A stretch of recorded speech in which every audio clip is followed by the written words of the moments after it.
Додека земјава руши рекорди по загадување, министерот за животна средина Насер Нуредини наместо да одговори на новинарските прашања, им се смееше на новинарите. На презентацијата на третиот преглед по состојбите со животната средина, првиот човек во ресорното министерство кратко пред почетокот се обрати на англиски јазик, а потоа ги избегна новинарите со образложение дека нема време. Ама ли загаденоста во моментот? Ве молам, ви реков темата We will keep to the themes, please. We got representatives. We got to keep the representatives here.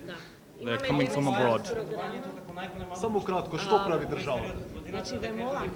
Okay, it's okay. Just one question. I said, please, if I may keep very shortly. There we go. Колку загадувајќи имате да најдете? Хвала. Ваквиот однос на министерот Нуредини заедно со неговата портпаролка не е прв пат. Според нив, за да можат да излезат во јавноста, потребно е претходно консултирање за да се подготват. Нуредини како министер за животна средина одби да одговори на прашањата кои што го засегаат секој граѓанин, но затоа дрско и ноншалантно избра да одговори што тој сака, но не и јавноста. It's okay. Just one question. I said, please, if I may keep very shortly. There we go.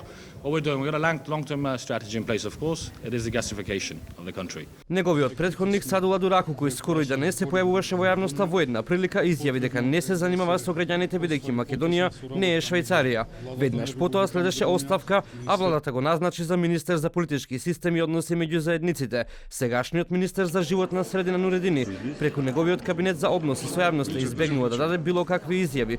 Велат, согласни се да одговараат на новинарски прашања за кои претходно имаат сознанија.